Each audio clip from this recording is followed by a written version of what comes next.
Looks like you guys are already saying hi. Hi, Annie.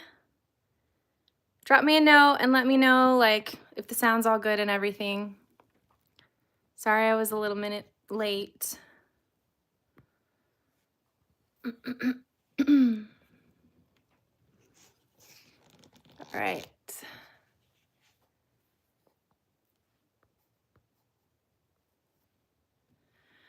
Okay, so this morning we're gonna do, I'm working from home today, and we thought we would do a demonstration showing you some different things you could do with conchos today, since we have a concho spotlight happening this week.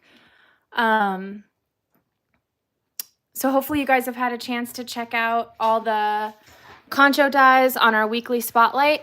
If you go to the site and you go to dies, and then you go to impression dies, and then you go to weekly dies, you can find a huge variety of really great vintage and antique concho designs, and you can make your very own at home. So a couple of fun things that you can do with conchos is obviously you can use them the way they were intended to be used, by soldering a Chicago screw on the back. So it's this little threaded tube and screw, and this goes through a hole in a leather belt or a leather bracelet, or, you know, a leather part of some sort. It's how they attach to like saddle things. I'm not a horse person, so I don't know any of those words. But this is the hardware they use to attach it to the leather. And so this is something you can purchase. You obviously could use a tap and die to thread your own. That is not what I'm demonstrating today. I purchased these from a company called Buckle Guy. I'm going to show you them closer in a second. If you want to screenshot this info, this is the exact ones that I bought. I bought, I think, the smallest ones they carry. So these have a 7.1 millimeter cap. So the head on it, and then it's a 5 millimeter tall post. Depending on the thickness of your leather, you may want something taller, longer. It kind of depends on what you're using it for, but they have a huge variety of sizes on this website, buckleguy.com. And I ordered actually a bunch of different things from them, and the quality, I was really impressed with everything. They make everything, you know, from like solid brass. You can choose different finishes. So go check them out. But this is the information for the ones I'm showing you today. And we can probably link that later too. Sorry. Okay. So I'm going to get rid of that.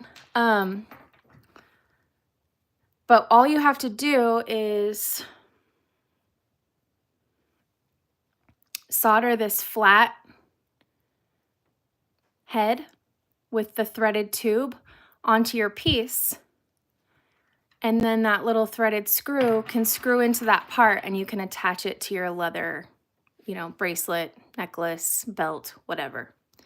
So we'll do that today. Another thing I'm going to show you is something that's really easy to make and pretty quick and fun, is like a scarf slide, or some people call these Bolo slides, but it's basically just something that you can slide over the ends of like a bandana or a scarf to hold it around your neck. And a ton of our pancake dies work really well for this. So I did make a graphic and post it in the group, and I'll show you a handful of pancake dies I have here at home that I think would work. But these are, this is actually just our like large marquee shaped. I don't remember what it's called, but I'll link it later. But the shape is basically like this. It's just a big like eyeball shape. And it's roller printed, with one of our pattern plates, and you wrap the ends around like this, so you can slide the ends of your scarf through and have a nice little scarf slide. So it's super easy, no soldering, really quick little project. And, you know, depending on the thickness of your fabric or whatever, you decide how tightly you want these bent down. But it just holds the ends in place. It looks really cute. Imagine that in silver, super fun. So that's one that I did just, you know, with a pancake die shaped like this. But a lot of our ring dies also work really well. So this is a ring die from our site, kind of like a saddle ring shape. And I've done the same thing here. I've just bent the ends around. You can slide the ends of your bandana through here.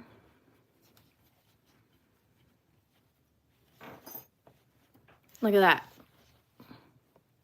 That's the back. That's the front. You could, you know, solder one of the Concho impression die stampings on here. You could set a stone on here. Tons of ways you can customize this, and it's so fast. So I prepared one of those to show you today as well, but super easy. So let me show you the pancake dies that I have here, and please forgive my very messy studio. Okay, so these are just a few pancake dies I had at home that I thought would work really well. The ring ones that I have are RI184 or R1184. I'm not sure. We'll have to look that up. Oh, it is messy. I'm just trying to hide the mess from you. I'm not going to show you the mess, but trust me. Just trust me. It is. I just hid enough of it that I can get by with doing the video. R140. This is just kind of like a slightly smaller version of this. Here's the one I just, ooh, sorry guys. Here's the one I just showed that I made a slide with. R1304, I think is what that says. And then some of the barrette pancake dies would work really well. The smaller ones, there's some really huge ones that I think might be a little big, but this is a good one. B024B.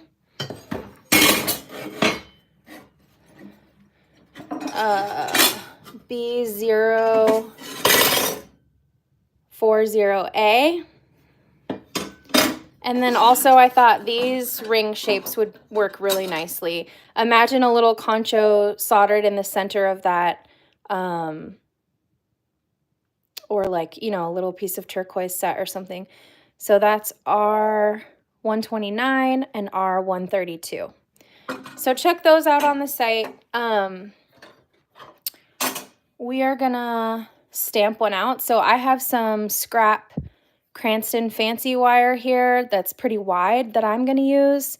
It's probably 16 gauge thick and it's fully work hardened. Remember, when you're using pancake dies, your metal always needs to be fully hard. And let's try this shape. You could roller print some copper or some silver. I would recommend like at least 18 gauge. I would try not to go thinner than that. For what you're using it for. All right, let me set you up in this little camera holder. All right. So I've got the pancake die. This is R129, and I have my Cranston fancy wire. And I can insert this in the pancake die. And remember, with pancake dies, you always want to make sure you have excess metal all the way around the edges. If you try to cut too close to the edge, like if I was trying to cut, you know, like this, where I'm trying to minimize waste, so I'm super close to the edge, this actually can really mess up your pancake dies because the metal, instead of shearing cleanly, it gets dragged into the design, and your metal will get stuck and it will actually move the steel of your pancake die.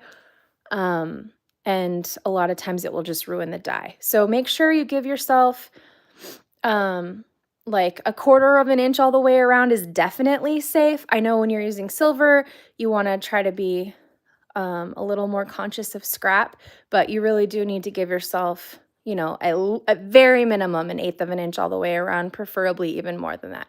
All right, so I've got this in here. I'm going to center it in my press. Got to drop this down. I had it all the way up. All right, so that's centered. I'm gonna put one of our 1/2 inch spacers on top so I can make sure that the die is fully supported.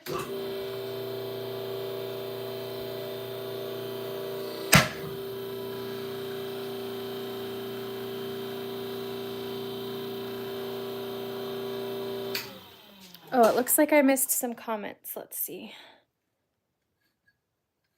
Oh, the suede backing for bracelets, that's cool. Yeah, the scarf slides, that would be nice.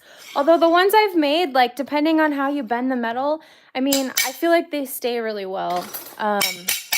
But having a non-slick surface would definitely help. I can't find my bigger rawhide. So I have this really wussy little one. There we go. So just tap the metal out of the die. And then I have this piece here. And I would want to go anneal this before I bend it. I have one that is already annealed, so I'm going to grab that and I'll show you guys how I would bend it. So give me 1 second to grab that.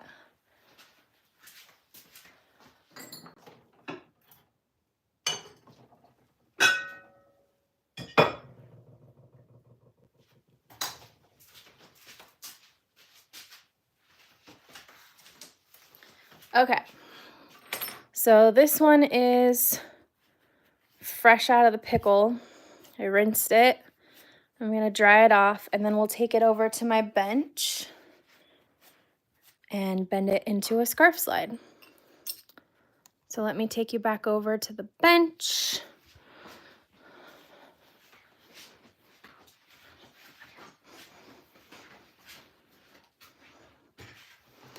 All you people with snow, we are already, I don't know, we might be entering summer already. Not quite, but it's already getting pretty warm here in Tucson. It's nice.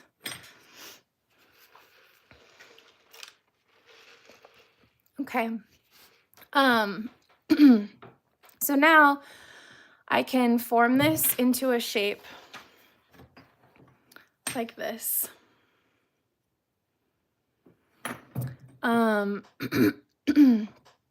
So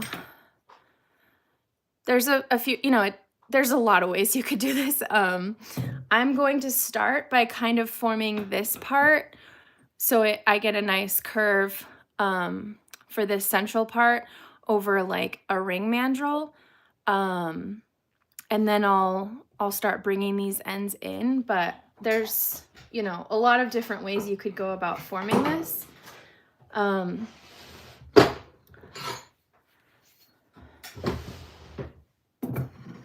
Okay, so let me move you so you can see my ring mandrel. Sorry, guys. Doing camera work solo this morning. Annie did offer to come film at my house, but then I would have had to clean up even more. Okay, so I'm going to bend this around here and just kind of get it started. And I'm just using my hands.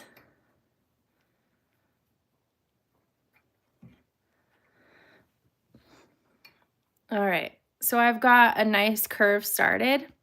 And now I'm going to start working these ends in.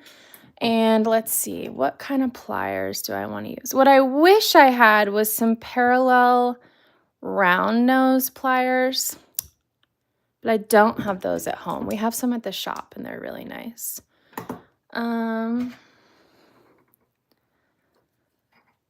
I think I'm going to use these. Let's see, they're like round and flat. I wish they were a little bigger, but this is what I've got. So I'm going to start bringing these ends in, And I'm going to have them kind of bend down towards the center, like this. Oh, I just cleaned out my catch drawer. It's not normally this clean. I'm scrapping out my silver because I have a lot. And so last night I finally just cleaned out my catch drawer and I bagged up all my silver and I'm going to send it off to the refinery. I had way too much that I had been hanging on to. So we're not bringing it like all the way down or anything.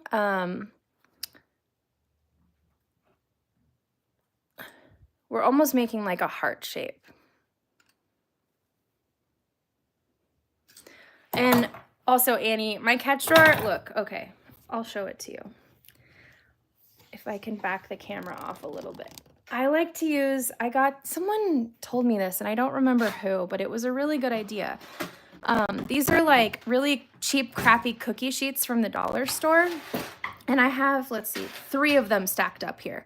So I have one for like when I'm sawing or working with copper. And then I have a clean one that I can catch silver with. And then I have another one for like, I don't know, whatever this is. And so I can just like put whatever metal I'm working with, you know, that catch tray on top like this. Because my bench is one of the smaller ones. It only has 1 catch tray, but that way I can keep my metals separate, keep my dust, you know, out of my metal filings. That's just kind of how I like to work. I wish I could remember who suggested that because I've done it for a long time and I really like having these cheap little cookie sheet trays. All right, so I mean, really, that's all there is to it. I just need to play with it a little bit more with the pliers until I have things a little bit more, symmetrical.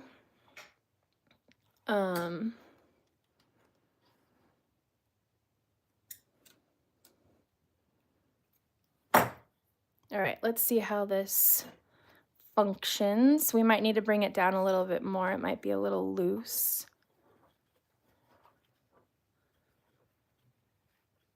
I do not use different files and stuff for different metals. The only time I would do that is if I were using pewter.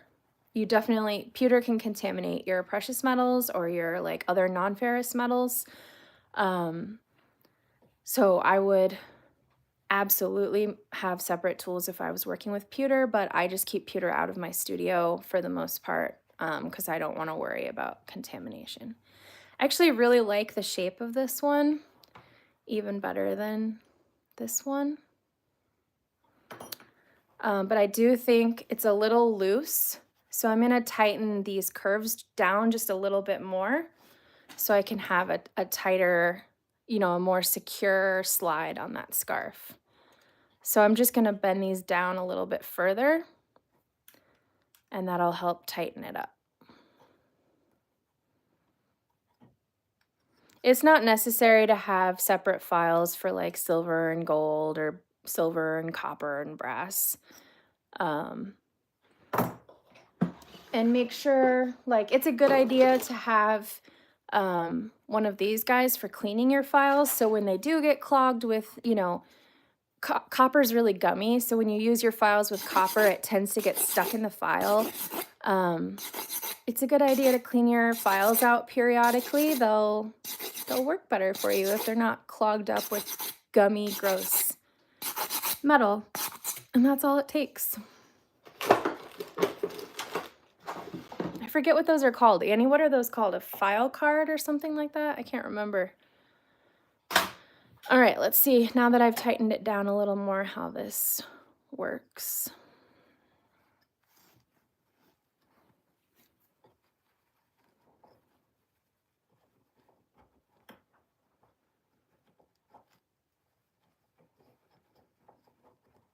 Okay. Oh, that feels a lot nicer. It's a lot more secure. It's definitely tighter on there. I wouldn't worry about that coming off. So that is literally just a ring pancake die, like no soldering, nothing. I could put a patina on here, shine it up. It would be beautiful just like that. I think that would be, for those of you that do shows and craft fairs and stuff, that could be a fairly quick little moneymaker. If you wanted to dress them up fancier, you could solder, you know, one of our Concho impression die stampings in the center there. It would be beautiful. You could definitely dress them up further. Here's a slightly more, I don't know, more complicated version of the same thing. If you want something a little fancier than just a bent around sheet of metal. But for the number of steps that this takes, I don't see a huge difference over something like this. But this is, you know, the front could again be like a concho, or you could, you know, use a silhouette die to form it or dome it or whatever. So imagine, you know, something interesting on the front here. But on the back, all I did was take an annealed disc of metal. This is copper, but you could do it with silver. And I formed this little like tunnel in it in the press just by, let me grab something really quick. So this is just a little tiny dapping punch. All I did was put this disc in the hydraulic press, pretend this is a disc of metal. I put it in the press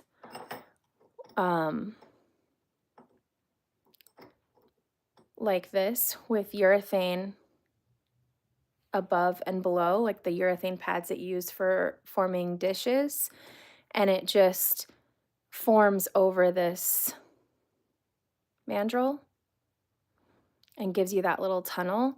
And then you can solder that piece to the back of whatever you want the front of your scarf slide to be and have a little movable wire like this. That's another way you can do it. But it's a lot more steps, and I don't really think the payoff is worth it. This is a lot simpler and it's just as secure. Okay, so let's go ahead and get ready to solder our Chicago screws. For those of you that joined a little late, this is on the, you know, traditional concho that you see here. These get attached to leather often with something called a Chicago screw, and that's a part that you can purchase commercially. You could tap and, you know, use a tap and die and thread your own. That's not what I'm demonstrating today. I'm just showing with these commercially available ones. I got them from a company called Buckle Guy.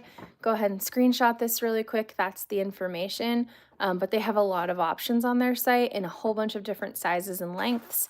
You'll want to think about the thickness of the leather you're attaching it to and the depth of your concho, because you'll need that tube to be long enough to, you know, go down into the center of your concho, but then also go through whatever thickness of leather you're using. And then there's just this little threaded screw that goes on, and you can attach them to your leather that way. All right, so I have this concho prepared, and we'll solder a little Chicago screw. I'll show you how I solder that. I just pressed this one in copper, and I haven't like filed the edges or anything yet, so it's a little rough, but for demonstration purposes, it's fine. So let me move you over here to where I have my solder stuff set up for the demo. Sorry, take you on a little ride. Okay.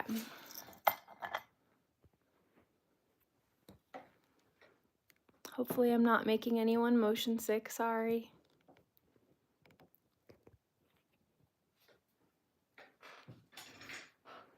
Okay. So the way I like to do this, we don't actually need this part at all right now, the screw itself. All we're going to be working with is the tube, the threaded tube with the flat head on it. Let's see. I'm gonna grab something to help. Actually, we'll just get rid of this. So because this concho has like a formed top, it wasn't resting flat on my soldering block, but I can just put it in the pumice annealing pan. You could also use like a fire brick that's soft, so you could, press it into the fire brick or carve out a little depression to allow for that bump in the center, and then it would sit flat. I like to use paste flux, especially with copper, because it's so dirty, but I kind of always use paste flux for the most part. And my flux is a little chunky today. So these parts that you get from Buckle Guy, I need to call and ask them. They do come with some sort of like anti-tarnish coating on them. I don't know what it is, but it burns off really easily. So that's just what I do, is I just burn it off and then solder them. It just causes, when you heat it, it causes the brass to turn really dark, and then it kind of flakes off. It's not a big deal. Make sure you're working with ventilation, and if you're worried about what it is, call Buckle Guy and ask them what the coating is. All right, so I'm gonna just set this here for now. Oh no, I dropped the other part. I'll find that later. And then I have here some hard solder, like already pre-cut up. We are only doing one soldering operation on this. Like, we're just soldering on the hardware for the concho. So, if you wanted to use medium or easy, that's fine. That's up to you. I tend to default to hard, and use it for, like, I don't know, 95% of everything.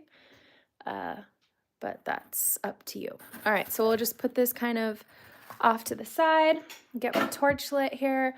And I'm gonna heat this up first, get everything hot, and then I'm gonna melt some solder onto the Chicago screw head first. And then once it has flowed to that screw, then I'm gonna place it on the back of the concho, and I'll just heat, I'm kind of sweat soldering basically. I'm just gonna heat the concho, the copper part up, until the solder flows from this part to the concho itself. And that should give me a really nice clean solder seam. If I were to just set it up like this, put this down, and then, place my little solder chips right next to there, the solder is going to want to kind of flood out or crawl up the walls of the tube. I'll have like a messier seam. So to keep things really clean, I just like to do it more like a sweat soldering operation. But again, you can do whatever works best for you.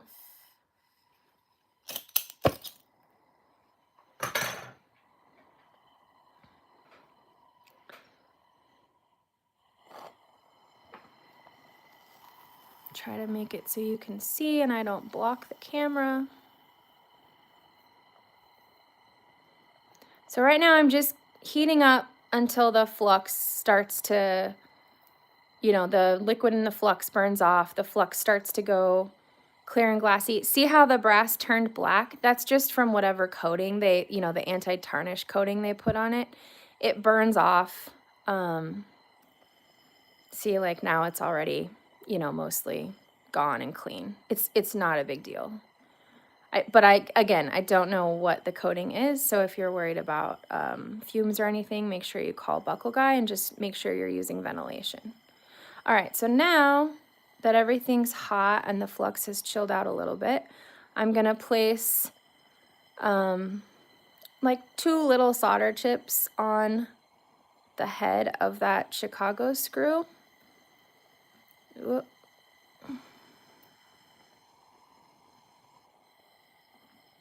So there's 2 little chips on there. I don't know if you can see that.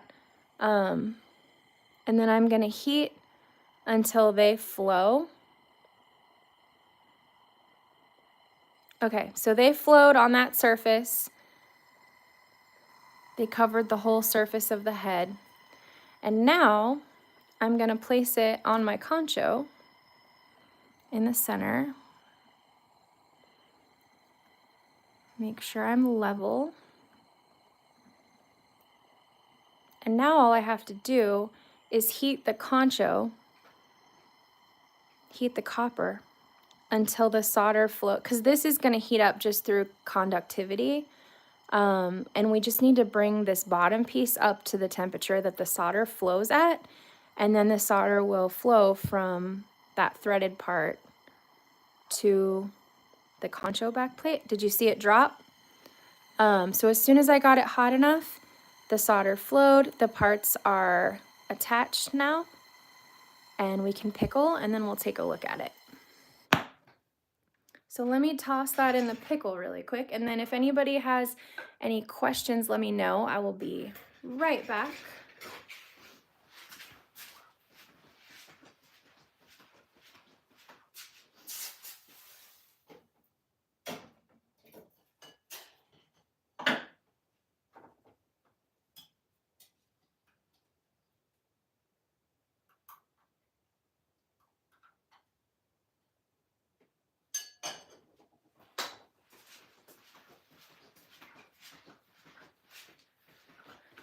Okay, so that's in the pickle for now. Did anybody have any questions about that at the moment?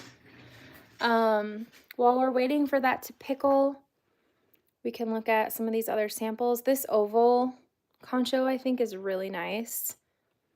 I think this one would make a really pretty ring.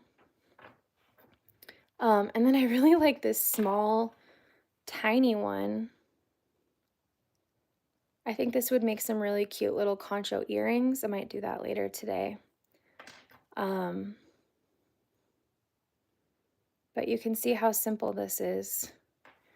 And then, you know, when you attach it to your leather, you can use a washer, depending on the size of the holes in your leather, if you're worried about this coming through or anything. All right, so let's check my pickle.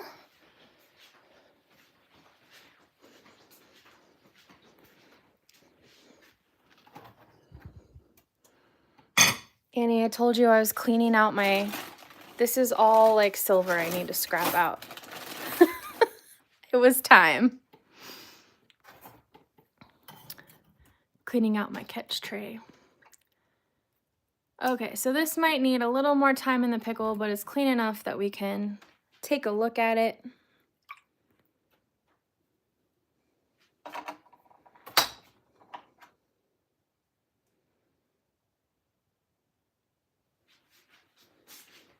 Let's see. I need a towel. Where is my towel? Oh, I left it by my press.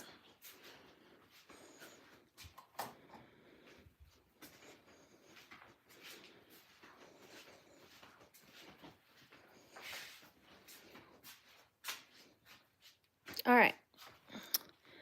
Let's check it out.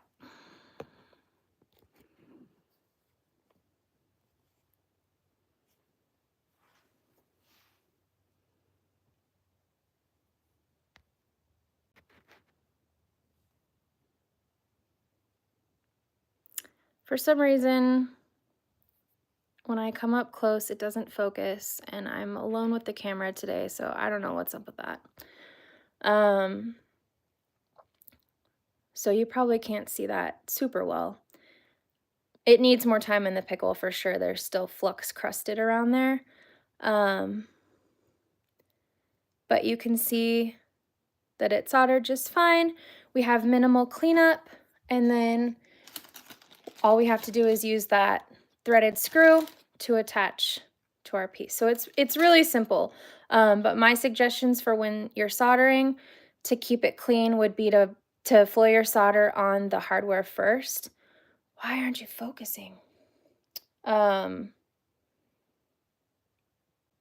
then heat this until the temperature rises enough for the solder to flow, and you'll get a cleaner seam that way. Okay, so does anybody have any questions about that or about the slides so far? The last thing I'm going to show is a really simple way to make like a bolo slide. So I live in land of bolo ties, but I'm not a bolo tie wearer myself. But they're getting kind of trendy again. So if you guys want to try making a bolo tie, try out making a bolo tie. You totally could. And a really simple way to do it. You can buy like the findings for it online. They're kind of clunky and a bit ugly. But I've seen a lot of people do basically just this like figure 8 style slide, and I think it's really smart and it's actually pretty simple. So you would solder this little figure 8 shape to the back of your concho, without the Chicago screw. And then it slides onto your leather and goes through both parts of the figure 8.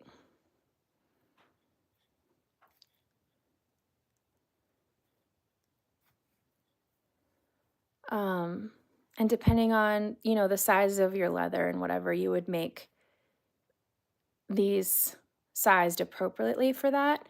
But you can see if you had something soldered here on the front, so imagine, a pretty front, you have it soldered, and then this just can slide up and down, you would have a really easy little way to make a bolo. So the way you can do that is you would just make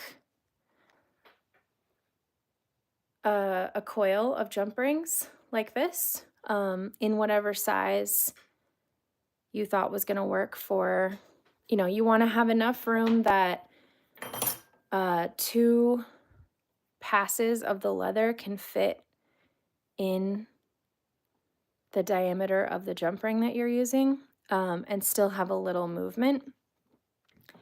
And then instead of cutting these apart into individual jump rings, we're gonna cut 2 so that we can open up that little figure 8.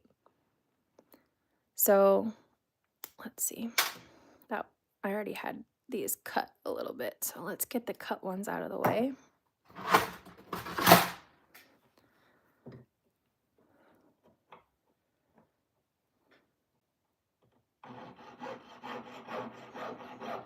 You guys don't have any questions? Who's made a scarf slide or a bolo tie before? Or who's going to after this? All right. So I've got this coil and now I don't, none of these are cut yet. So this part is what's going to be soldered to the front of my, whatever's going to be on the front of the bolo would be here.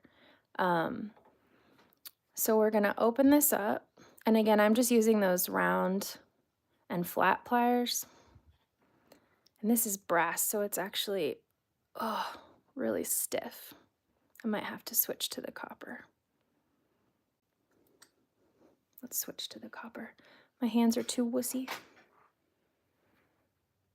So Jamie, you've made a bunch. Are you talking about the bolo ties or the slides or what? And if you do the bolo ties, do you do this figure 8 style, or do you do with like the, the commercial hardware that you buy? I really like the simplicity of this figure 8 style. It also like feels more handmade to me. You look at those, you could make a handmade bolo, but then you slap that commercial hardware on it and it doesn't look as handmade to people. And it depends on your customer. Like some people don't appreciate things that look more human made. They want like a very clinical machine made looking thing. All right, so we've got our jump ring. I'm gonna open this up.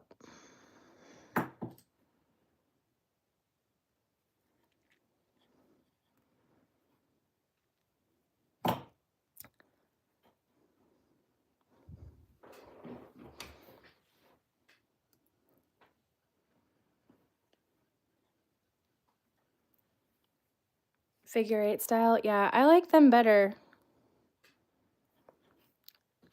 So now you can see how where that figure eight is coming from. And I just need to trim it down here, opposite this other cut. So I can just slide my saw blade in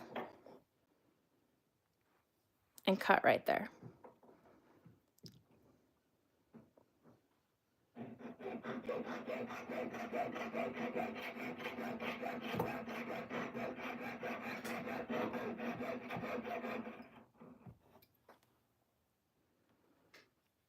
See how I just cut opposite, like right below that other cut line? And now I have my figure eight. And so you can open it up to whatever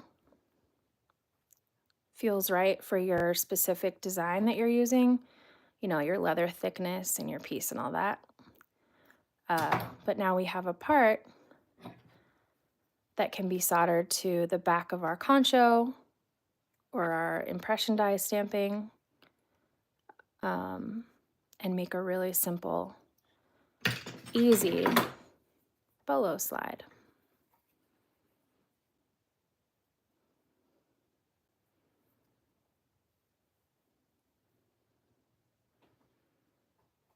All right. Any questions about that? See how nice that like slides? It's really simple. If you want to tighten it, you can open it up a little bit more. So it has to work a little harder to, or you could shrink the diameter of the rings that you're making, or increase the gauge of your wire. Those are all options. So that is pretty much what I wanted to show you guys for conchos, scarf slides, and bolos. Does anybody have any questions before we sign off for the day?